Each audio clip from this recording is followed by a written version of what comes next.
இன்றே டவுன்லோட் செய்து உங்கள் ஃபேவரட் ஷோக்களை என்ஜாய் பண்ணுங்க. என் குடும்பத்துல இருக்கிற ஒருத்தனை அரெஸ்ட் பண்ணி உள்ள வச்சுட்டு சட்டம் பேசிக்கிட்டு இருக்க. முதல்ல ரிலீஸ் பண்ணு. யார் என்னெல்லாம் விசாரிக்க மாட்டீங்களா? ஓ சார், நீங்க சொன்ன வார்த்தைனால தான் அவரை லாக்அப்ல வச்சிருக்கேன். இப்போ நீங்களே மாத்தி பேசினா நான் என்ன சார் பண்றது? டேய் இங்க பாரு, அதெல்லாம் எனக்கு தெரியாது.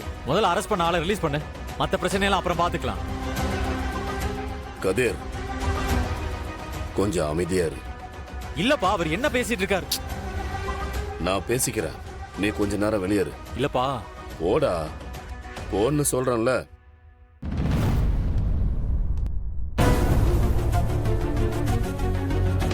நாளைக்கு என் பையனுக்கு எந்த பிரச்சனையும் வரக்கூடாது, புரியுதா? அப்புறம் அவனை கூட்டிக்கிட்டு போகும்போது அவன் சாப்பிட்றதுக்கு என்ன வேணாலும் வாங்கி கொடு. நல்ல வயிறு நிறைய சாப்பிட்டுட்டு சந்தோஷமா சாகட்டும். வருத்தமா தான் இருக்கு, என்ன பண்றது? ஒரு பலி கொடுத்துதான் என் பிள்ளைய காப்பாற்றணும்னா ஒரு தகப்பனா அதை நான் செஞ்சுத்தானே ஆகணும்.